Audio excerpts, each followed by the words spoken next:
Well, hello, Disney Connections and fellow Disney freaks. Here we are. This is our first episode of Taco Tuesday. Sure is. And once again, you didn't let me know we were ready to go, so I was looking way over there. Oh, Hello, my everyone. goodness. Hello and welcome. So glad to have y'all here tonight. I risked monetization right there. Oh, Yeah. Yeah. Not only the music that wasn't paid for. Thank you. And the pictures. But you know what? This is our first Taco Tuesday, and I wanted to bring us in epic. And I think you did a good job. I think it was epic. So, just a couple hellos tonight. We got Slender Gay Hape, the roaming princess. We got Magical Pops. Kenzie K is not really in the house. I think she probably popped in for a second because I'm pretty sure she's driving right now. Once Upon a Fremen. Hello, welcome. Kelly's Crazy Disney Addiction. And Courtney's in the house. And Jamie. Jamie's in the house. Jamie. There's Jamie. We just ended a live with Jamie. Oh, yeah, that's right. I was kind of I was setting up as she was watching that, Jamie. So these ears were in a box swap from the Adorkables. Kira made these, and I think she should start her own shop, and she's probably getting tired of me saying that. Right. But they are adorable, and if you can see, there's a Starbucks mug somewhere in this fabric. Amazing. She did amazing, and they don't hurt, and they're super cute, and I'm going to wear them. There you go. Magic Wishing Star. Hello, welcome. I think this is the first time I've seen your name in here. She was sleep posting. Oh, sleep posting. She was our sleep poster. All right. Which I think is hilarious, and I never saw any of the posts, so good on you. Nice. And mom's in the house. Welcome, Mom. Hello. I'm so glad you could make it. So tonight is our first episode, episode 1 of Taco Tuesday. Yep, I feel like we should be eating some tacos. You know, I kind of had this vision. Are those at some fresh point. Bucky nuggets over there? Well, I mean, they're not super fresh, but they're fresh enough. Okay. You might see me snacking on those a little bit, depending on how long we go here. All right. So here we go. The title of tonight. Here we go. The Mandalorian chat. Yes. So just a real quick warning. Word of caution. There will be spoilers tonight. There will be spoilers tonight. Mm-hmm. There will be spoilers tonight. I said it 3 times. There you go. That should be enough. That's your warning. We that should be warning enough that we're talking about it all. There's going to be spoilers tonight. Mm-hmm. So we want to make sure that if you have not seen The Mandalorian, you might want to go check out a couple of our other videos and kind of peruse the channel a little bit. Watch The Mandalorian. You can come back and watch us on the replay. Yeah. And then we'll be back on Saturday live, and then we'll be back here on Tuesday next week for another episode of Taco Tuesday. Yeah. So, without further ado, we do have a guest on the show tonight. I'm pretty excited. Our guest tonight, I was teasing him. I said, it's Mr. Not So Poison Apple Cupcake. Yes. Because he was a guest on our show, our Saturday show, a few months ago when he was in Walt Disney World during the Not So Poison Apple Cupcake. Yeah. And so we sent him on the mission, and he went and purchased a Not So Poison Apple Cupcake and tried it for us. He took one for the team. By the time we made it to Walt Disney World Magic Kingdom, they were out of the Poison Apple Cupcake. Yeah. So we're just taking his word for it this year that, they were pretty good. So next year, we're going to try to get there and get the Not So Poison Apple Cupcake. We will. All right. So let's give a big thumbs up in the chat for Mr. Johnny Ballard. What's up, Johnny? Hey, what's up? You're clapping. I should. Is it on? Well, yeah. I didn't test it, so I don't want to mess it. You know. Okay, it could be like other sounds. Yeah. We don't want like crickets. All right. And... Oh, welcome in, Johnny Ballard. Thank you. Thanks for having me. So, Johnny was just walking me around your display there, and I didn't know that I could meet a bigger Star Wars fan, but I think I found one. Yeah, I really do. Yeah. So, would you mind just showing off a couple of the pieces there? I mean, I know, you're like me, and you don't want to get too far out of picture here. But I was thinking mainly the last one you showed me there. Your most prized piece. All right. Yeah. Those that know me know I'm a musician, and John Williams is like, I ain't gonna say he's God, but he's maybe fourth in place of God. Yeah, I think he's gonna be sitting there somewhere. But he's a musical genius, so I would love to one day be able to see him perform. But anyway, a friend of mine for my birthday, I think it was my birthday, a friend of mine picked up an autographed picture of John Williams and George. A little to the left. Oh, is it? Yeah, there you go. Oh, wow. My gosh. That is pretty cool. And it's autographed. There's an actual our Ian James, who I play drums for. He was the reason why I became a huge Disneyland fan, because he took me to Disneyland for the first time. We went to NAMM a few years ago, and that's all she wrote. And so I've been hooked ever since on Disneyland, and awesome. And so he I play drums for him, when he's out performing and stuff, and so he gifted me with that. And it's like my prize out of all my Star Wars things that I own. That's my prize. Nice. I love it. Yeah, I love it too. Well, I mean, just since we're there, I don't know what her list of questions are, but I'm just wondering, one of the things that I've noticed since we are talking about the Mandalorian tonight, I know it's not John Williams, but what do you think of that soundtrack? I think it's unique.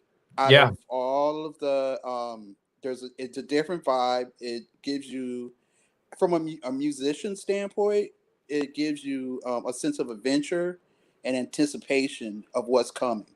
And right. I've always been a fan of judging a movie, how good a movie is going to be. Since I was a little kid, I've always judged a movie based on its soundtrack. I mean, it makes a movie. Yeah, it makes a movie. So if you have a whack soundtrack, you're gonna have a whack movie. So, yeah. It's like when you're in the other room, if that comes on, you know what's happening. You know right. what you're about to see when you walk in. There's right. no question on what is going to be on the television when you walk into the room. Right. I remember my senior year, I got to go down to Disneyland and with the marching band. And one of the things that we got to do in the park is we got to go to the studio and we got to record soundtrack or a sound bit for The Rocketeer. Oh, wow. A little bit. So, we were sitting there in the studio watching The Rocketeer without music behind it. And then the conductor conducted us. We recorded our band, a version of it, and then they played our version on the movie. And it was pretty epic. No, it didn't go to the film, but it was just a part of the process of going down there. I was like learning, like when Mackenzie danced with Aladdin. Yeah, exactly. On Broadway. Yeah, it was like a clinic, and so we got to see what it was like to record, the soundtrack for. I was confused for a minute. I was like, "How do I not know this? You're like on the actual movie." Like, yeah. They called us down from Clackamas, Oregon, to record. Us high school musicians for the perfect Rocketeer soundtrack. So, yeah, that's awesome. Very cool. Oh, so I don't necessarily have questions, but I thought we would kind of just start with, chapter 9, which is the first chapter, right, in The Mandalorian for the second season. Right. Kind of talk about it, but you really like Jon Favreau, so why don't you talk about him a little bit? Oh my goodness. A lot of people don't associate the name with some of the stuff that he has done. I mean, he was happy in Iron Man. A small part, but a pretty, significant part being the sidekick kind of to Iron Man. But Favreau has done a lot. I saw a meme recently. Maybe some of y'all have seen this, but the meme was saying, Favreau was thinking about making, a Christmas movie, and it was an instant classic. He wrote or directed Elf.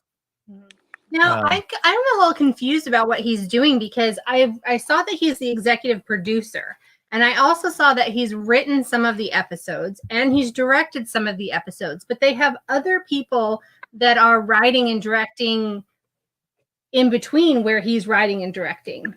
Right. Which it surprises me, because I would never know that. The story has a continuity about it that seems like it's the same person writing. What do you think, Johnny? Well, I think Jon Favreau, I didn't really know who he was until this whole Marvel thing came into play. And then, how well of a job they did, so I kind of like started getting more into the Marvel thing. And when they acquired Skywalker, Lord, when they acquired Lucasfilm, and I was kind of seeing who was all kind of being a part of that, and just kind of learning more about him. And I was like, okay, let's see how they're, how is Disney going to kind of mess this up? And right.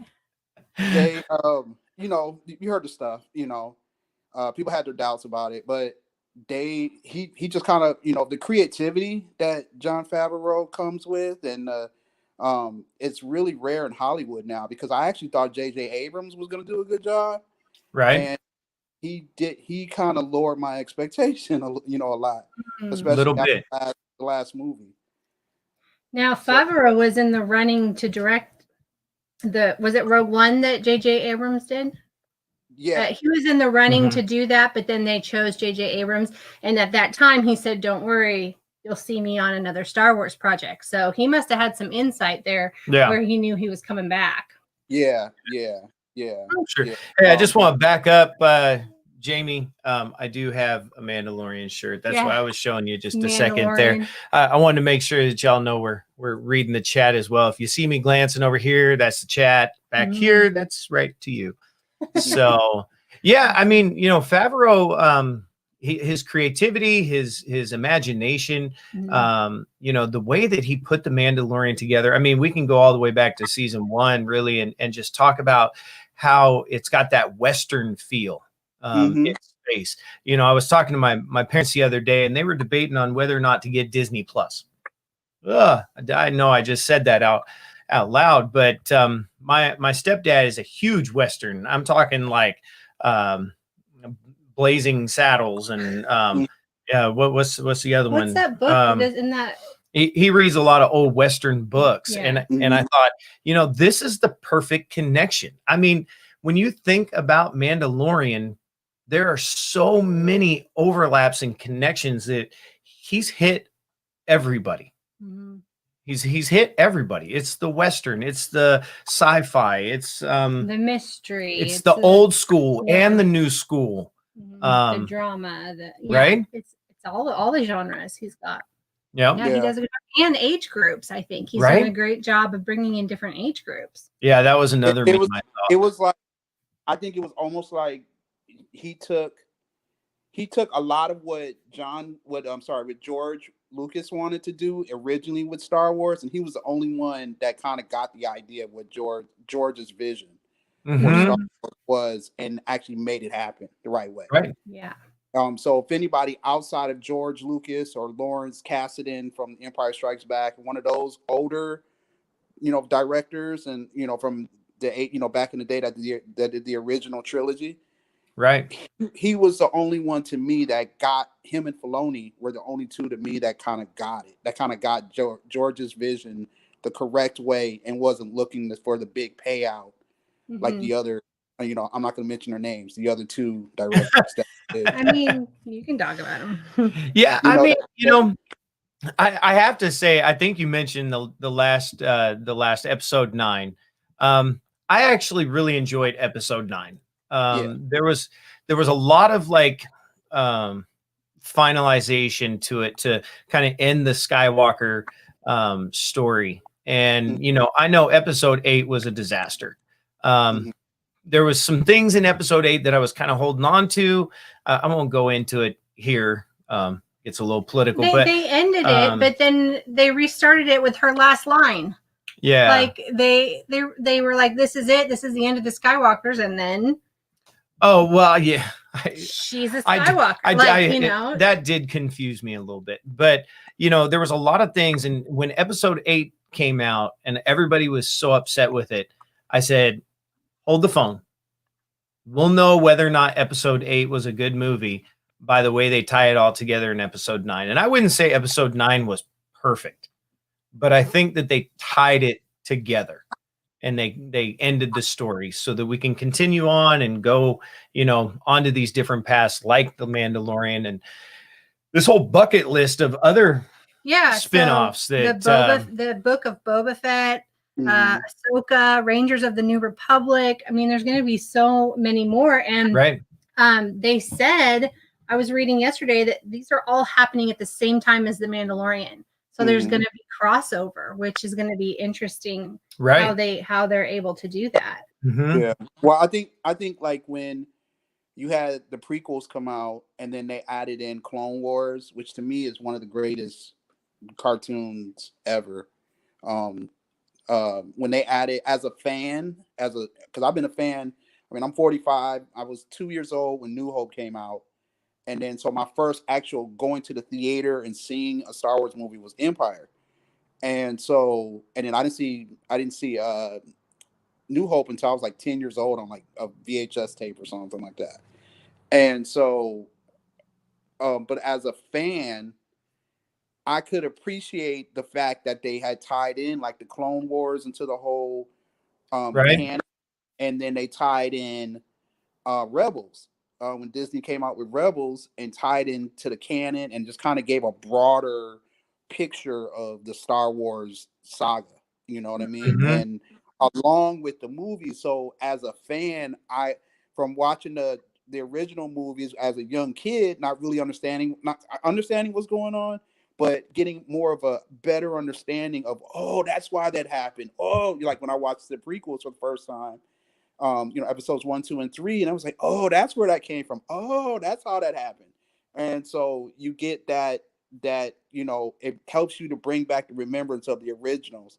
And so I love the fact that they tied in all of those movies together. The only thing that got me was the newer movies, the last trilogy, was the fact that they messed the canon up. And I was like, you can't, from the original canon, I mean, Luke, Han, and Leia had twins. Like, keep it at that. You know what I mean? And don't mess that up, because that they play such a crucial role in the whole lore of Star Wars. And with them messing that canon up, it kind of screwed it up. But again, as a fan, I'm not going to complain about it, because they didn't have to come out with 3 new Star Wars movies, so I'm cool with it. But I would have had loved to be able to keep the the Young Jedi Chronicles and the keep with Jaina and Jason, and from the books for them to even do a TV show about that, the Young Jedi talk about the Jedi school that Luke had started, and his other son, Luke's son. We can go into that and then talk about Jason. I mean, Anakin, or Ben. There's something like that. I forgot. Ben Solo. Ben is Ben. So Han's son. Yeah, Han's other kids. They had 3 kids in the original canon.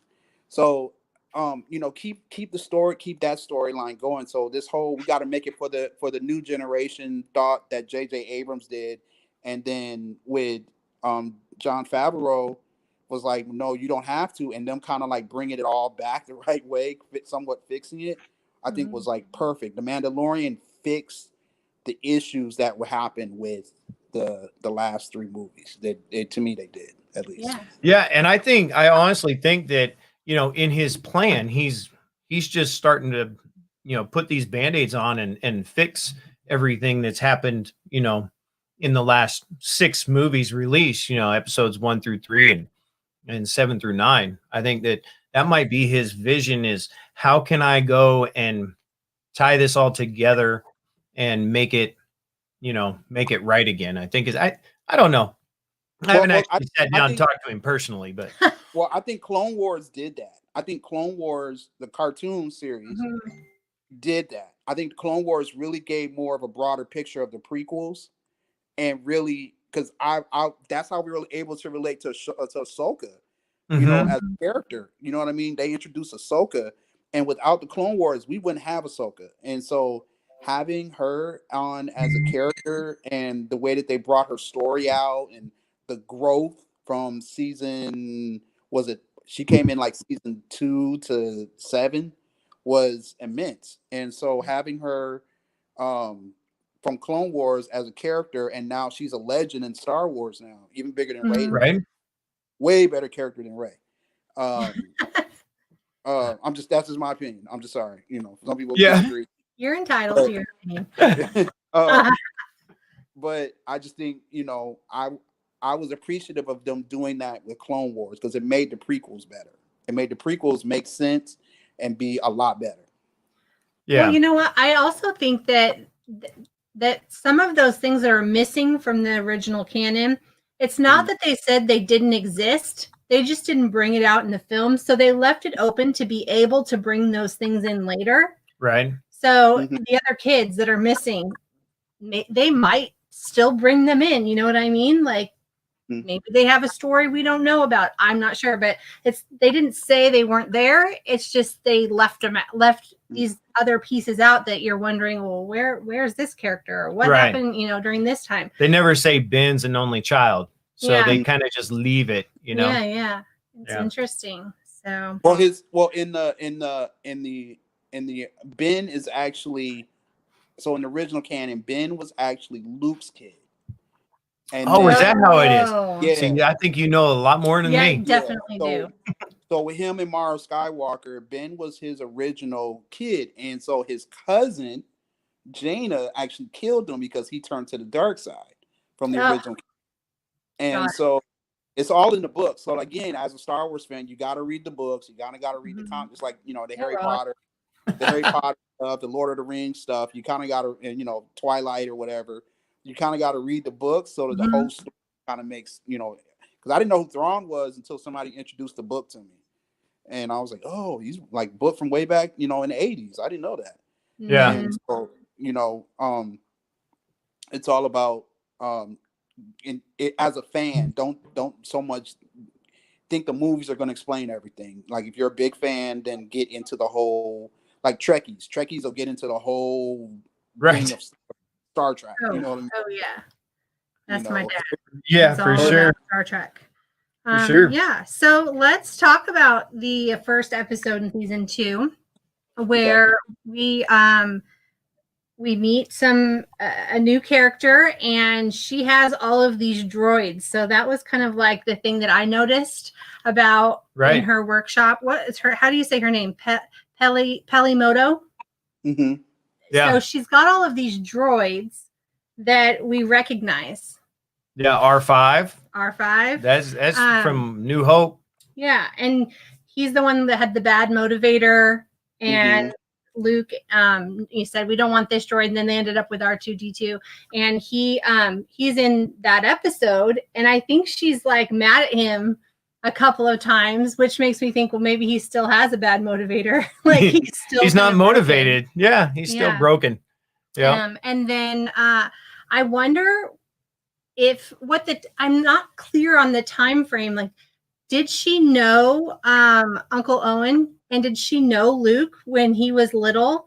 Because I feel like she could have. And as we get further on in the episodes, I think it was a later episode, she's in the cantina, right? And she's sitting in Han's booth. So did she know Han? Because really this is only takes place a little bit after after Jedi. After Return of the Jedi. So they could have all known each other, and she seems like she's kind of a collector. Right. You know, she's a repair person at the spaceport. Well, and the little like panhead droids that we've only seen in episode 1. Yeah. You know, she has those in the workshop. Pit droid, the one that Jar Jar bonks and it goes crazy. So did she know Anakin? Like what? I mean, where'd she get those from? So all these questions kind of arise about her. Yeah. And I think she's going to be a continual character, right? Mm-hmm. I really feel like because she's kind of comedic relief. And when they didn't kill her off like they did Kuel. Oh, so upset about that. Yeah. And if that was a spoiler for anybody, well, you got to go back and watch season 1. But yeah, I don't know, going back there, I was sad. Yeah. And then we saw the is it a crate dragon? Is that how you say that? The crate dragon? Yeah, the crate dragon. Yeah. And that was cool and scary at the same time. Yeah. And then we remember back that R2 and C-3PO walked past the skeleton of a crate dragon. You know, so they really are putting those details into the Mandalorian and just making it really fit. So I thought that was pretty interesting. Connecting all the pieces. Yeah. And that's why they're doing what they're doing with it, because they're fixing for the real fans to really get a hold of. I'm not saying like the fans that live in their mom's basement that like are crazy. Listen, if anyone's watching and you live in your mom's basement, it's okay. There's no judgment here. But those really crazy fans, but like us fans that are like, you know the whole story, and it's like, hey, they brought that in. Oh wow, that's from New Hope. The crate dragon, because I thought that was just the most scariest thing in the planet, to see this big humongous dragon come out the top of a freaking mountain. Right? And it spit fire at the same time. It reminded me of the movie Tremors. Oh yeah. Oh yeah. Totally had a little Tremor feel to movie. Yeah, Magical Pop said they didn't want him to die either. Yeah, I wish they could somehow bring Kuel back. Yeah, maybe they can. But the cool thing about the crate dragon making the connections was that it opened the door for Boba Fett. In that, I mean, we see that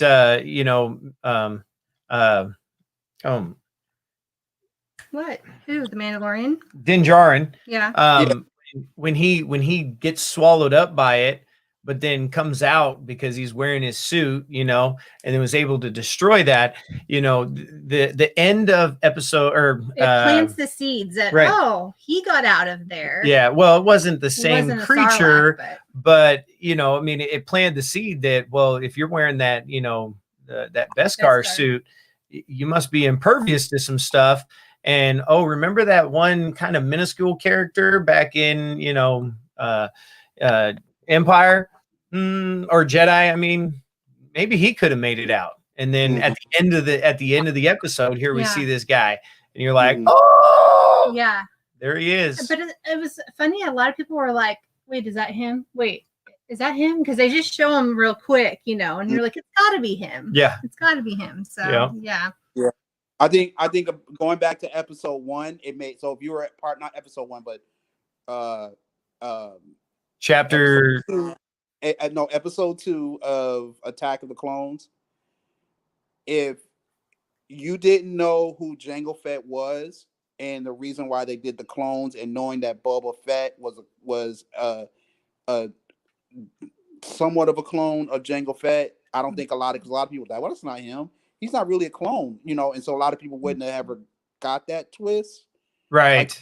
And so, but for those that actually watched the prequels and was like, "Hey, that's Jango Fett," but then like, we're like, "Oh my God, no, I forgot. Boba is a clone of Jango Fett," and so, or his son, or whatever. And so he, I don't think a lot of people wouldn't have put the two connections together.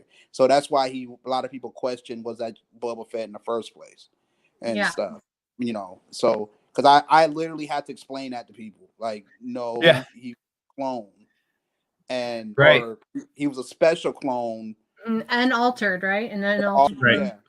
That didn't have the same thing that the regular clones had. So right. But he still had the same face and the same voice. Right. Because that's why later he can't go in. He can't be the one that goes in with the, what are those things called? There's so many different terms.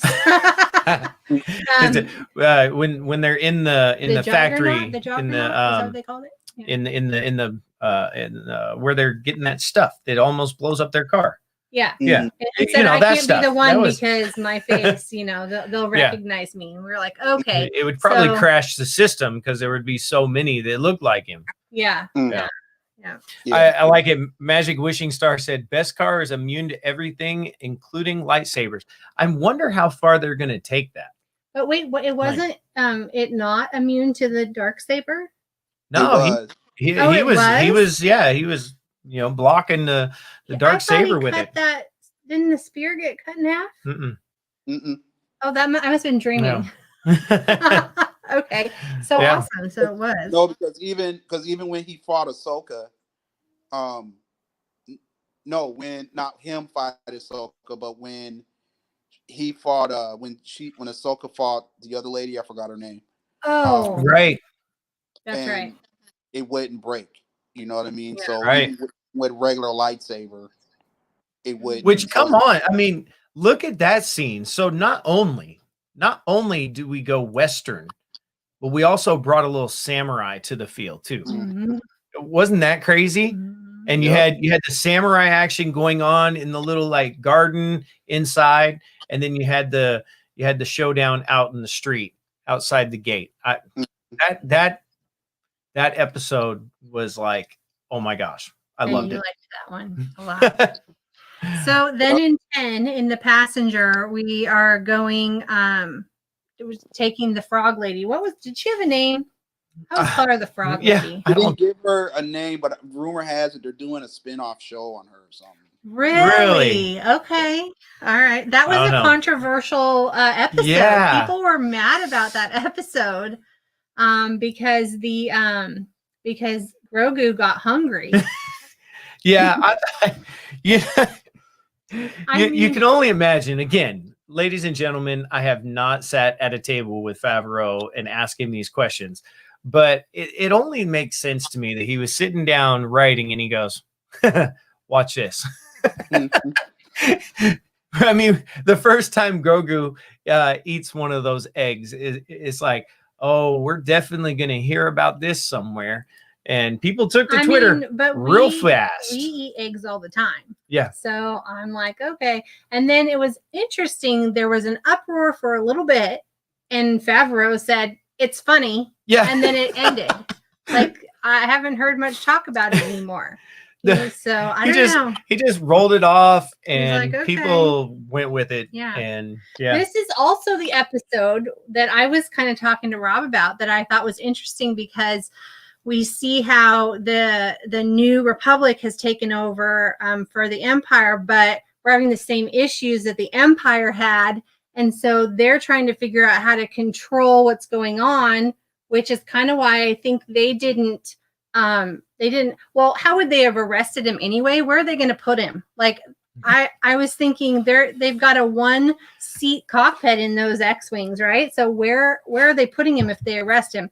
But I think he said something like, we have a lot going on, or he made a comment like that, and then they let him go. But I thought it was interesting that they came in, they caused him to crash, and then they kind of save him, but then they leave him there. Right. So they're kind of the good guys, but they're overwhelmed with all of their new responsibilities that they have. And so they leave him there.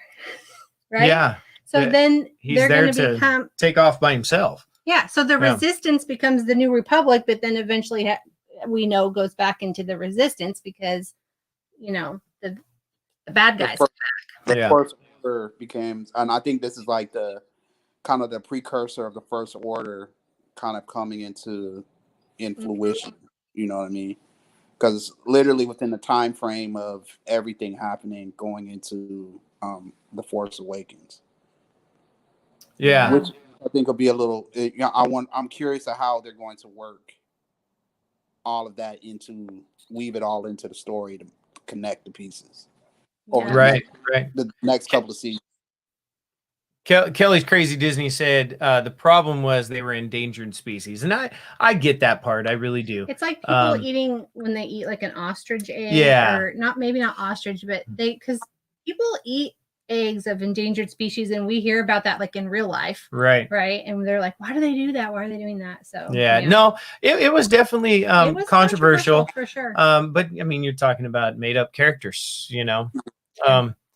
And he's the X-Men.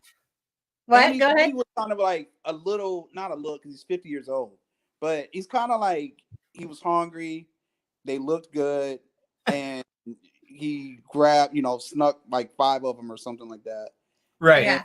You know what I mean? And it was cute. I considered it cute and innocent. I don't think he was being malicious with it. So people that are like, whine again, those are those kind of fans, I think, sometimes that are like, that'll just like take it to a whole nother level that it doesn't need to go to. And so it is just like, okay, people, think about it. You're hungry. There's nothing else. You got an opportunity to eat something. It's like the kids taking the cookies out of the cookie jar. Well, I mean, that's how they played it off for sure. I mean, even when he's like reaching into the container, it's kind of like, I wonder if I can get away with this. And Kelly says, and she didn't even notice. Like the frog mom didn't even notice that she didn't. They were gone. Right. So it's kind of interesting. Yeah. She wasn't even doing a head count of eggs. You know what I mean? So Kelly says she agrees with you, Johnny. I mean, in the end, as long as they get some together, and they'll save the species. That's probably what the new show's going to be about: them saving the species. Yeah, maybe. I don't know. Yeah. So then, go. Oh, what did you guys think about the spiders? Oh my gosh! Why? Why do they have to have spiders? I was like watching through my fingers. I can't. It's like all these movies have Lord of the Rings with their big old spider. Yeah, Harry I was thinking Potter that was a spider. Lord of the Rings moment. And Harry Potter, is that part of the quest narrative now that there has to be? That's like an archetype. There has to be a spider in the movie, in the story. Well, they brought this out of it was a good play out of Rebels. Because on the one planet that the rebels were in, you had Kanan and Ezra that ran up on these giant spiders, right? I forgot their name, what they called them. But those giant spiders are actually the ones that were on Rebel were really hard to kill. But these were a lot easier with laser blasts to be able to kill. And so, but it was still scary because I have somewhat arachnophobia. So me and my son was laying in the bed with me, and we were watching at 12 o'clock, and I was just like, this is the wrong time to watch this. You turn the lights off and then all of a sudden start itching. Yeah. I mean, the ones they had on the Rebels were just creepy to me. So just seeing them in live action was just like, what the heck? Yeah, I don't like spiders at all. Yeah, but it was cool because it paid homage to the Rebels show. Got it. Okay. You know what I mean? And so I kind of knew what they. Go ahead. Was he eating the baby spiders? Is that what he was eating? That's how it all kind of. Yeah. Okay. So Goku again. He was just hungry. And so, but I kind of knew what it was as soon as it opened up, and I was like, they did not just bring those spiders in from Rebels. And sure enough, as soon as the one spider crawled up, I was like, they did it. They brought in those doggone This spiders. is about to get messed up. Yeah, and then they had that huge one that landed on the ship on the. I was like, that's scary. Yeah, no, I don't do spiders. Yeah, I'm good. Yeah. Hey, just a side note, something I was thinking about when we were rewatching this. There's never like any talk about the lack of oxygen in these places. You ever notice that? Like, they jump out of the ship and they're walking around this like snowy, icy little planet thing. But they just fly in and out of that hole. I mean, I don't know. Anyway. Well, don't you have to have oxygen to have ice? Yeah, maybe. I don't know. Yeah, probably. And then you think about it, they have sensors like on the like go back to Empire Strikes Back, right? That's right. They land in what they thought was just a regular crater on an asteroid, and it was what is it called, a space snake or whatever it was. Yeah. Right. Whatever it was, and and the air was not breathable, so they had to put masks on, and they knew That's that. right. Oh, that's right. I'd forgotten about that. Yeah, they did. Those small details play, like you said. Sometimes you can find the mistakes in the movie, in the TV shows, or the little things that the details are not there all the way. Yeah. And but you remember, they have sensors on the ships that actually will let them know if the air is breathable, like they did on when Luke landed on Dagobah. You know what I mean? He knew the atmosphere and what the atmosphere was, and so you can go back, science. That's the whole science, right. science and biology and yeah, and all that stuff. Hey, I just want to let y'all know that Timothy's in the house and here for a moment. So that was two different people. Timothy's probably only here for a moment, but also here for a moment's in the house. Welcome to the show tonight. What did Grogu ate the baby spiders? Yep. Yeah. And Kelly said he can eat all the baby spiders he wants. Exactly. I'm actually okay with spiders. Spiders don't bother me. It's snakes. I'm more like Indiana Jones. Oh yeah, you're just like Indiana Jones. I don't like snakes. So then snakes I can deal with the spiders. Come on down here, Johnny, to South Central Texas. For snakes? We haven't even seen a snake. Yeah. I saw a little itty bitty one that my neighbor put in his yard. But we've had a tarantula on our front porch, and we've had scorpions, but no snakes. Those are fine. Yeah. Yeah. Tim Tracker was at Disney World a few weeks ago, and a snake went right past him inside. I think he was in Epcot, and then literally lived right by him. Oh my goodness. Oh, that's crazy. Ooh. Okay, so then we meet Bo-Katan. So you're probably excited about that. Bo-Katan is a dope character from both Rebels and Wars.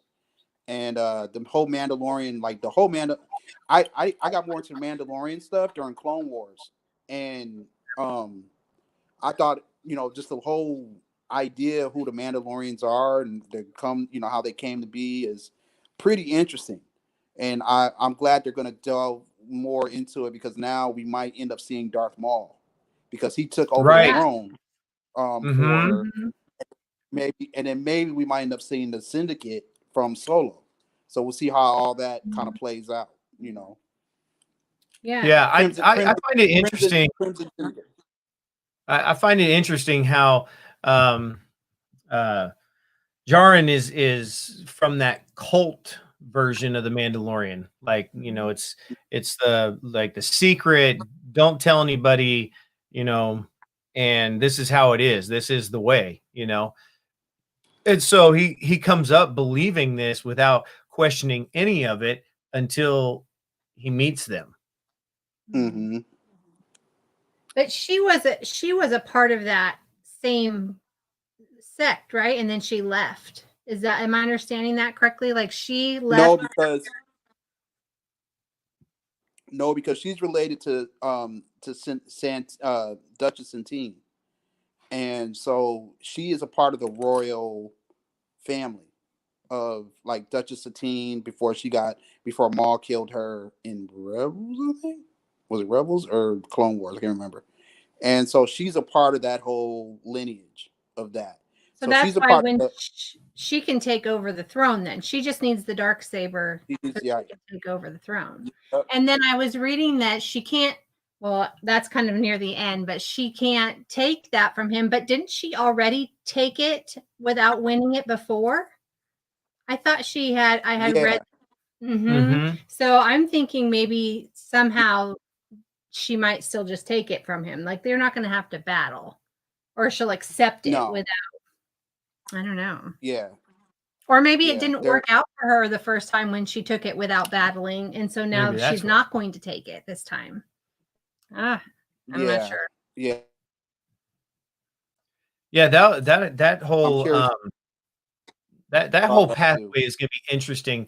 How they bring that all to fruition, I think. There's I was reading a ton about all the connections and weaving Grogu back into it. Because if you look at episodes 7, 8, and 9, he's nowhere to be found. And so what happens to him that he doesn't show back up into those sequels? Or was he already in hiding at that point? Like, no, what he would be out. So he's with Luke now at the end of at the end of episode 14. Oops. Well, we already got there. But again, if you're in here, you've already seen it anyway. Yeah. But so no, I'm the idea about when because he was at the temple, he should have been at the temple when Anakin killed everybody. But do you think that we didn't see Grogu there because he was already in hiding, because maybe someone had some foresight to what was going to happen? Possibly. And put him in hiding? And who was he hiding with? Did Yoda take him, or did Yoda? So here's some of the rumors and some of the lore that a lot of people are kind of thinking might have happened, that R2 hit him, and that's why him and R2 like saw each other and like, oh, it's you, and like they bond. That bond with each other, which was the cutest thing in the whole wide world. I cried. I think I did too. But to have that that they had this kind of, they knew each other already, and that he hid him some kind of way. R2 hid him because R2's memory is the only memory that isn't wiped from the time of the original Clone Wars till the Battle of Endor.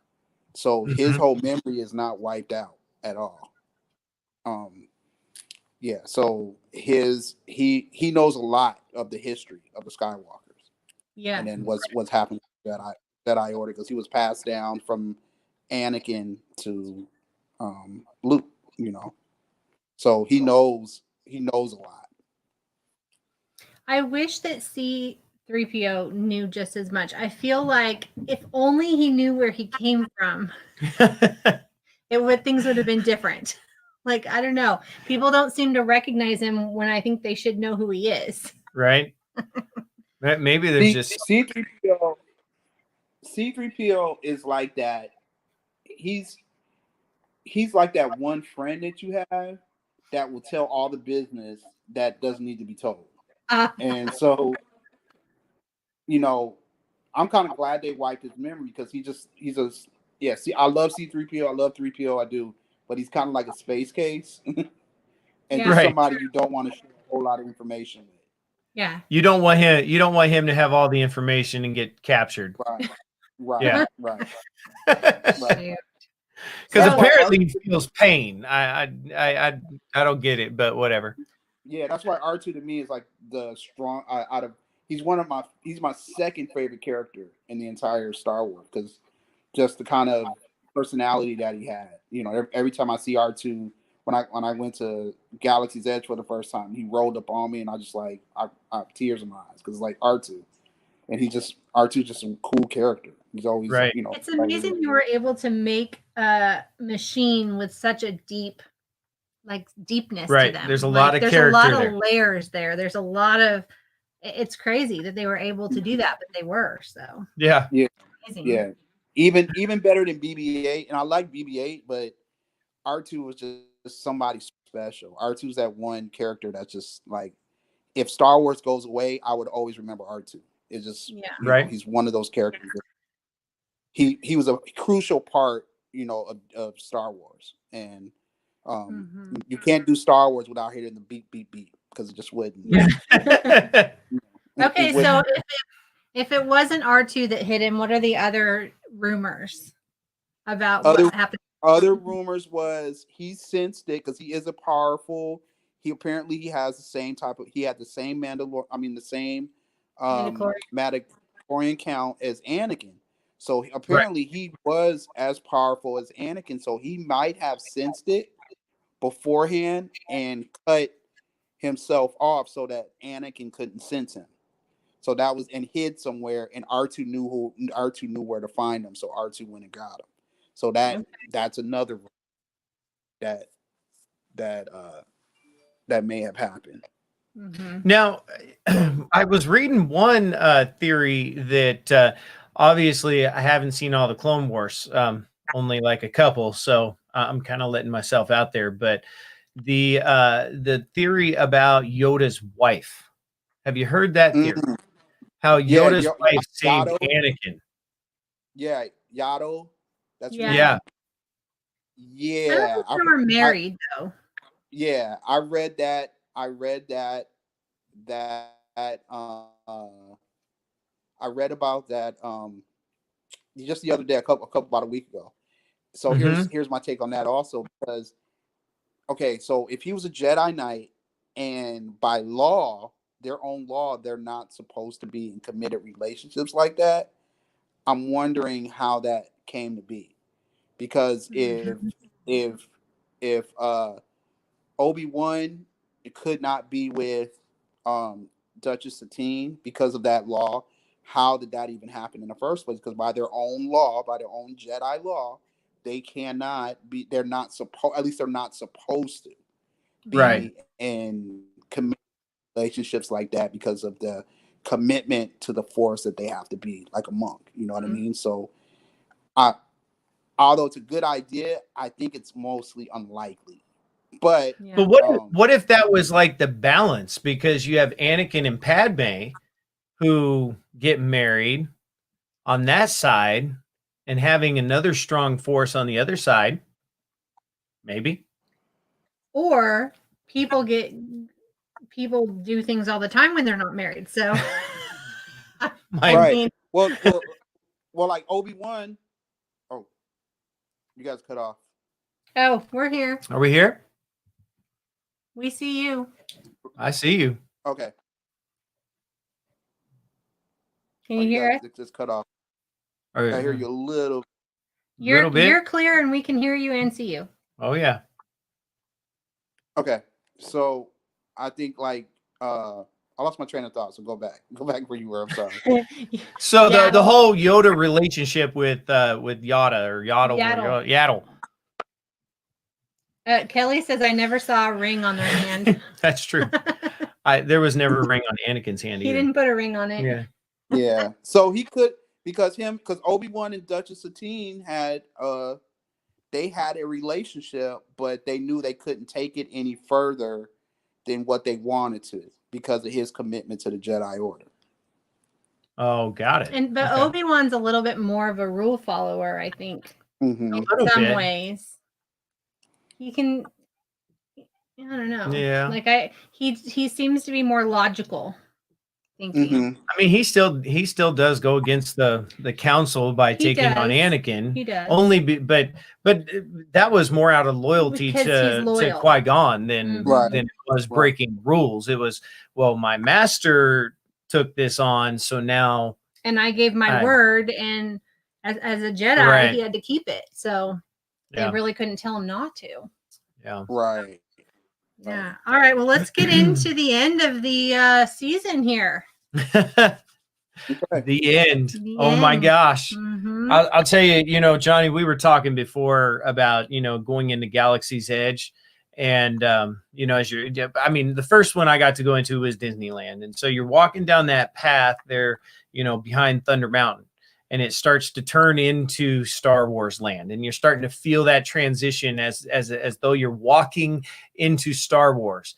And then you get into the meat and potatoes of it, and you turn the corner, and there's the Falcon.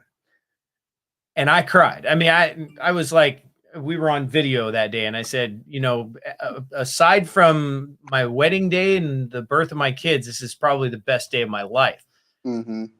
Until episode 14 or 16, till chapter 16. I'm gonna ask you, what was your reaction? Oh my gosh moment in that episode or in that chapter? When my was when Goguru went to the computer screen, went to the screen, the monitor, and he kind of perked up a little bit, and he went, and the X-Wing flew in. Yeah. Oh my gosh. It's an X-Wing. Oh, one X-Wing. Oh, wow. What's one X-Wing going to do?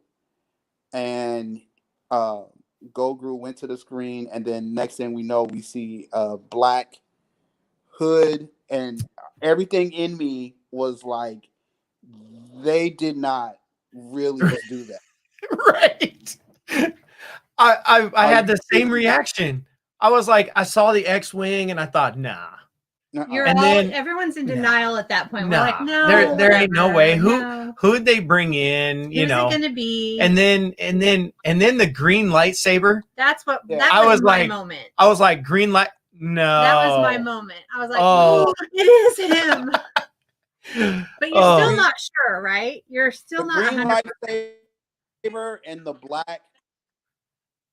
It was the green lightsaber and the black glove that just I lost it at that moment. Yep. I was like, and Trace noticed the glove. Yeah, Trace noticed the glove. Yeah. We were like, it's green. He goes, Annie has a glove. We're like, oh, it is him.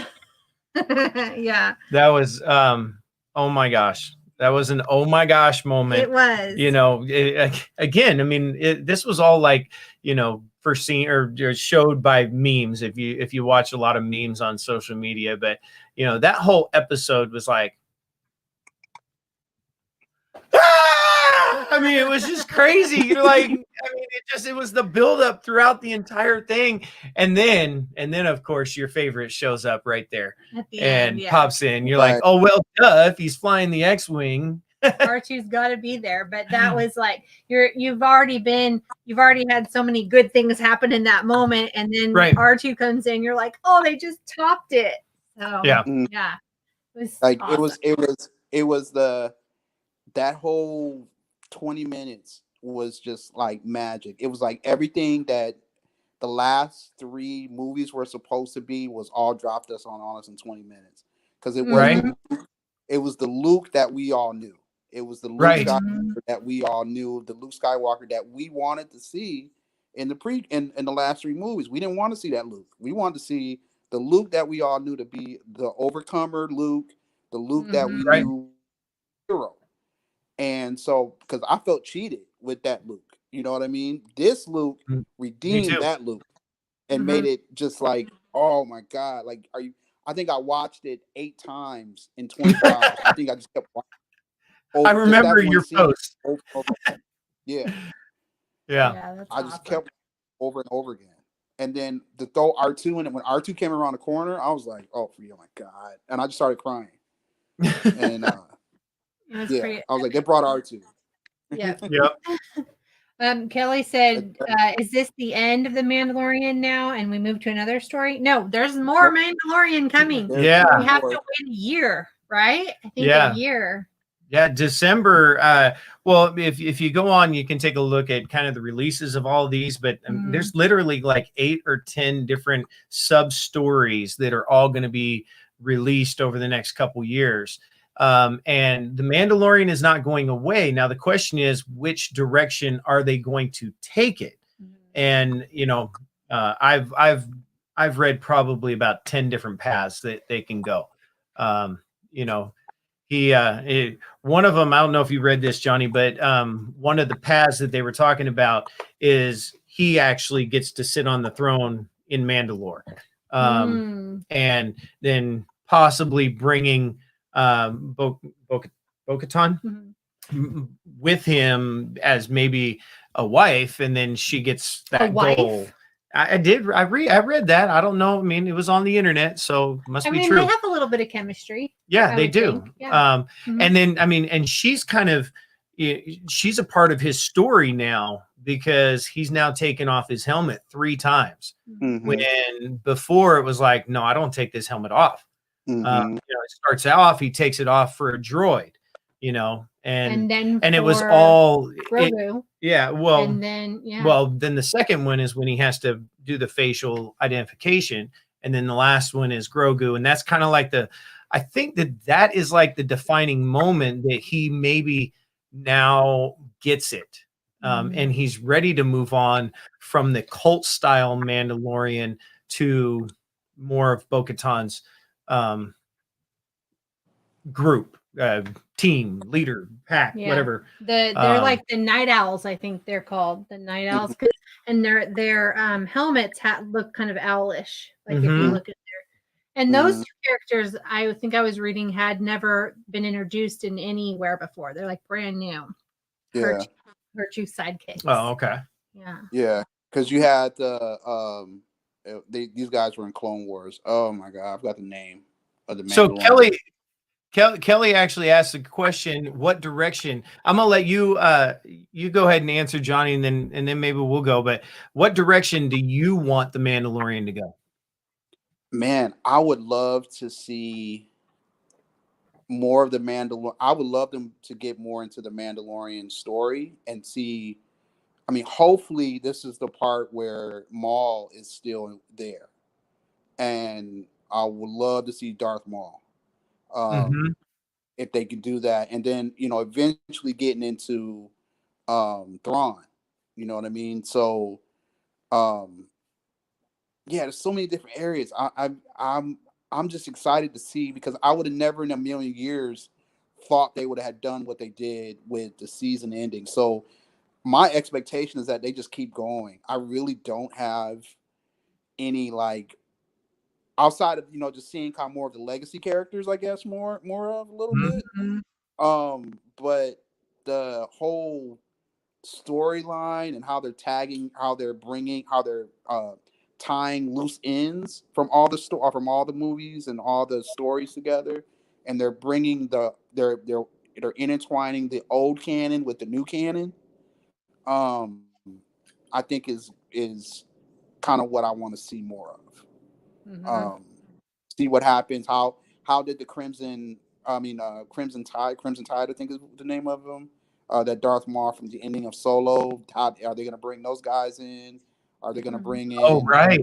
Oh my gosh, I totally I totally forgot about that little teaser there.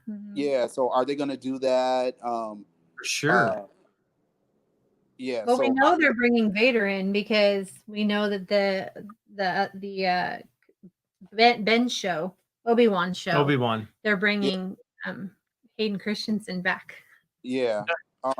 Seeing how they're going to tie, is Han going to be in there some kind of weird way? Are they going to bring? I mean, they've got to. I just read again. I've been reading a lot in preparation for this, but I did read something today that they just cast a Han Solo. So where he's gonna fit and in what show, I don't know. I'm kind of hoping they cast the same guy from Solo. He's too young. Well, not now. I mean, that's been a few years. Oh, this is after they've all been together. It would be at the end. It'd still be at the end of Jedi. He's too young. I think he's too young. They'd have to do some makeup. Well, in this particular time frame, Han and Leia are married. So that's true. And Kylo's like a toddler. They would have probably had him already. Yeah. So again, I wish this was the old canon where they had twins, because that would have been. I mean, they could have had twins, and they both got killed, and then Ben Solo was the last of the three kids. So some kind of weird way they bring that story arc back. But I would love to see Thrawn. Thrawn would be the greatest. I think Thrawn is scarier than Darth Vader to me. I don't know much about that story. Now that's the bluish green guy. Yeah. Yeah. Okay. Yeah, I saw a little bit about that, but Thrawn's a little. Thrawn is like what's his name? Tarkin. He's just an evil cat, just really evil, and he's a genius. And so I would love to see how because the rumor was, because that's who Ahsoka was looking for. So and I think I read somewhere that he's the only person that Anakin or that Darth Vader like respected, if you could say he respected anybody, because of just his intelligence, like they were talking about. Right. Yeah, and then so from one of the old original canon books, what happened was what they did with Force Awakens, or their new trilogy, there was a galactic fleet that was inside of a black hole, and they were stationed in a black hole, and they didn't know that the Empire that returned, all the Empire was killed off or anything like that.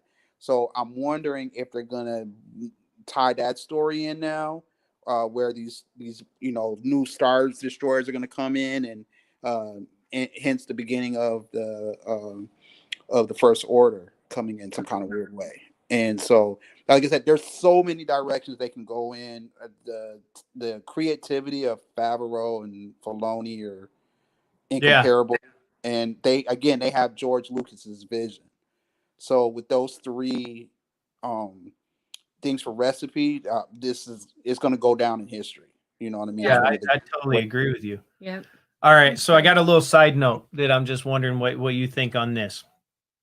The whole taking of Grogu's blood, they don't really get into what that's about.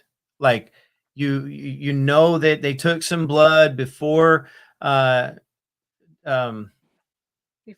before Mando goes and gets him, and then they want some more blood, but we don't really know what the blood is for. So what do you think? Okay, I'm gonna give it to you right now. Okay, because I have my own theory. I want to see if it's the same. Okay, I think this blood is part of that crew, that cult that Palpatine started, and they're using that blood to not must resurrect him, but give him some type of blood so that he can. Because remember, he created Snoke, right? And so I'm wondering if, and I'm just gonna kind of hypothesize that maybe they used his blood to resurrect Palpatine. But it never. I mean, we don't ever get like a full resurrected Palpatine. I mean, we no. So yeah, go ahead. I think because they found Palpatine, and so I'm just taking a wild guess. Theory, just my own theory. I think that they're using that blood to resurrect Palpatine. Again, so they can tie the stories between what happened at the end of the Return of Jedi to the new trilogies, right? Beginning of the So remember, I think you might agree with me. He's pulling all the strings right now. Yeah. So I think you might agree with me a little bit then, because I read this theory, and I read like 3 or 4 different theories about it, but this one kind of stuck, and I think it's the same one you're talking about. So how Palpatine is taking the blood to recreate a body that he can then embody, a working body. And so the blood was actually made because, and I can't remember off the top of my head, it's not an exact clone, but his son was a clone.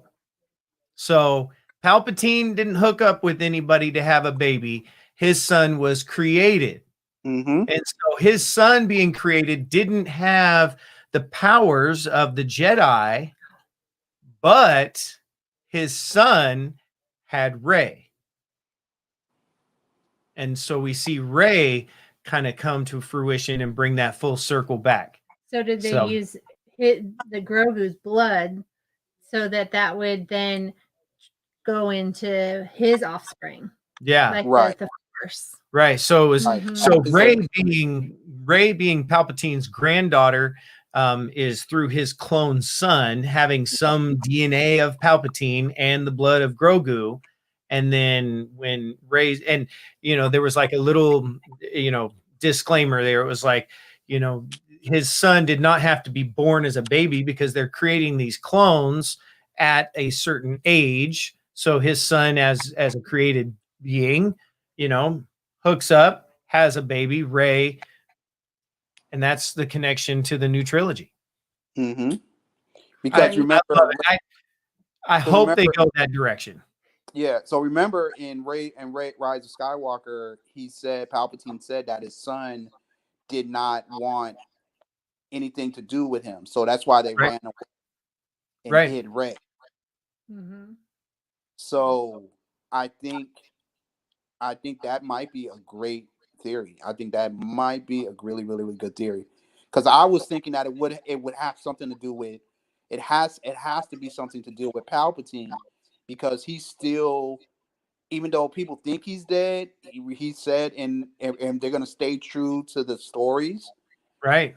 He's pulling strings yet still. So right. He may have something to do with that. So I love that. I love that. That's interesting. I love that theory. That'd be awesome. Yeah, I think that would just tie it all together. I mean, when you talk about putting things in a nice package and wrapping it with a bow, I mean, I think that would seal up and that would fix the latest trilogy, and then we can move on with all these other stories and be totally satisfied with the 9 episodes. Well, what about would there be a way to fix Kylo being Luke's? And is there a way to do that? Is there a way to say, well, maybe Luke got scared, left the kid with his sister and brother-in-law and left on his whatever he had to go on his journey? Or maybe, because we don't even know like what happened to Luke's woman. They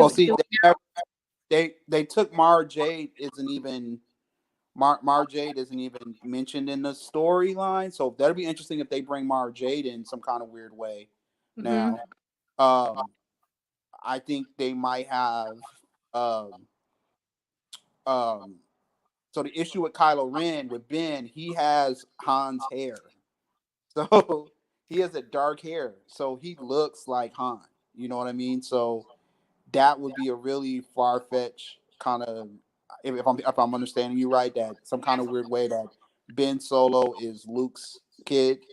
Yeah, that's what I'd like to see happen. And I would like them to figure out what happened to the twins. Like maybe they got hid away when they were little too, because that could be a totally new story. Yeah. Well, see, so I wish they wouldn't have. I wish they would not have messed up the trilogy, changed the canon, because from the books, if you read the books, I mean, they had a Jedi school, and both Jason and Jaina and Anakin, who is Han and Leia's other kid, they all become Jedi Knights, and then the brothers end up with Skywalker men for some reason got issues. They end up becoming Siths. They end up turning to the dark. And so does Luke's son. So, and then Jaina ends up killing her cousin and one of her brothers because they end up wanting to fight and end up that's their sister. I guess that was too dark for the movie. Yeah. Yeah. So we look at those canon stories. It'll be really weird now because they jacked everything up so much. It wouldn't.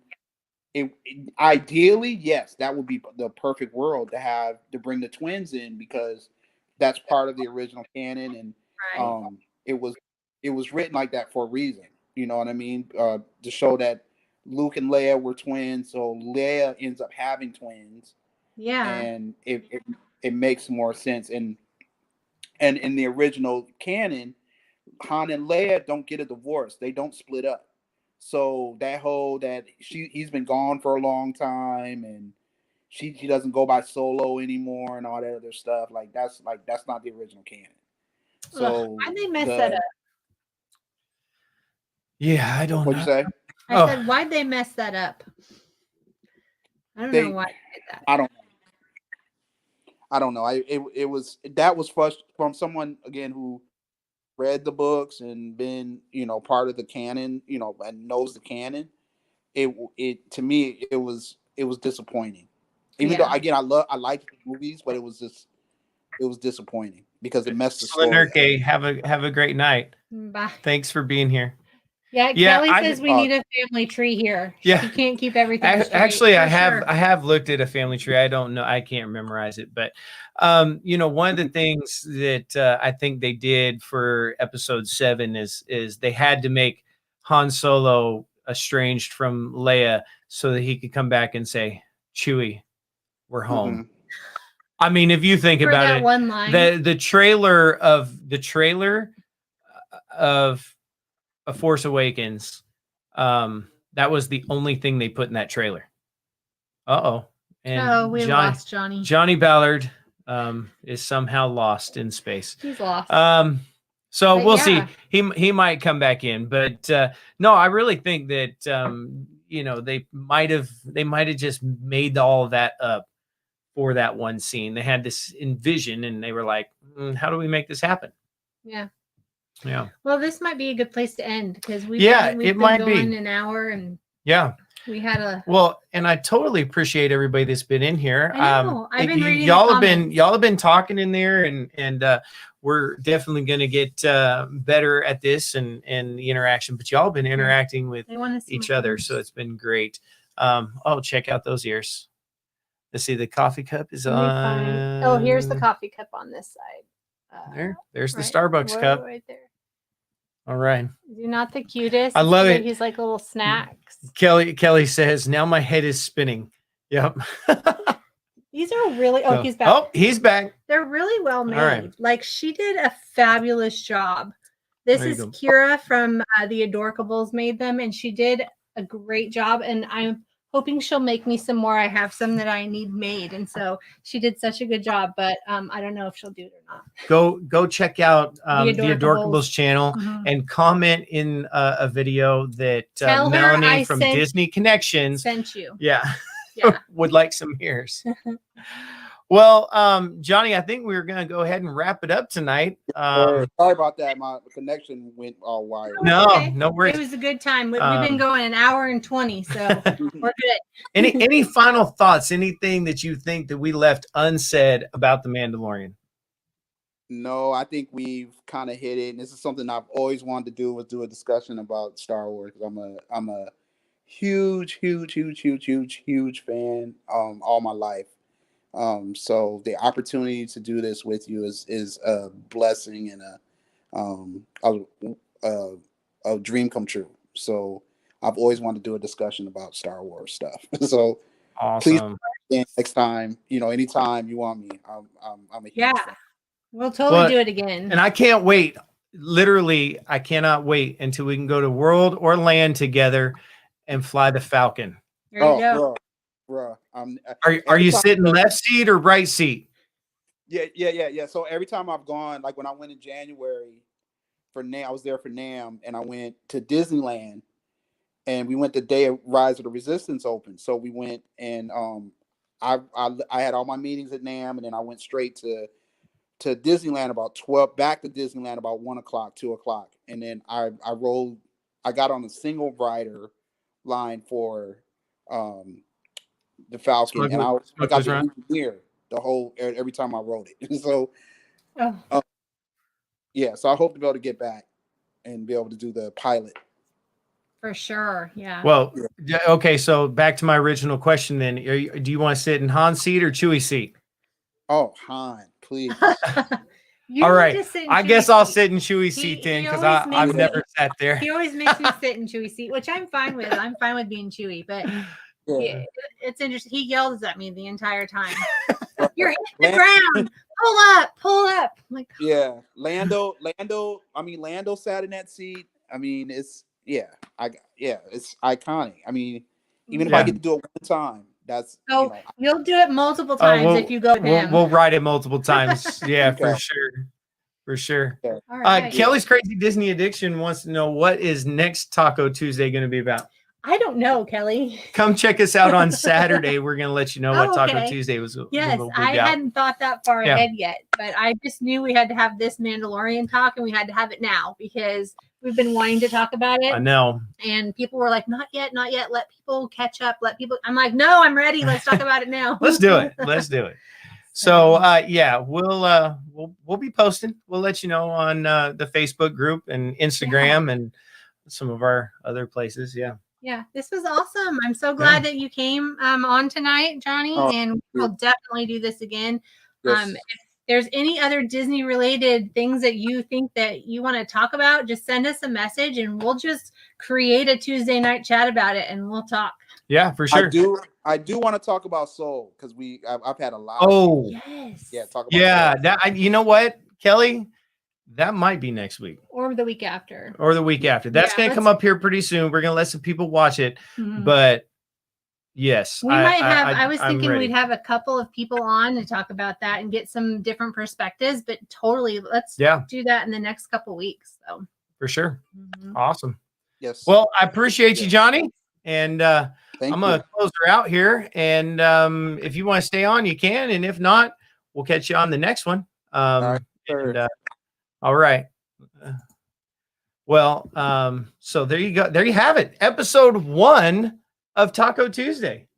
Wow. Now, I mean, fun. There was a lot of stuff about Mandalorian, but it was kind of like Star Wars, all inclusive. And it was about the Mandalorian. Yeah. So I thought, I don't know. Let me know. Give me a thumbs up and comment below. Yeah. Hit the like button. Is this a format that you want us to do more of? And if you want to come on and talk with us on Taco Tuesday, let us know because we can just push a button and bring you on with us. So. Yep.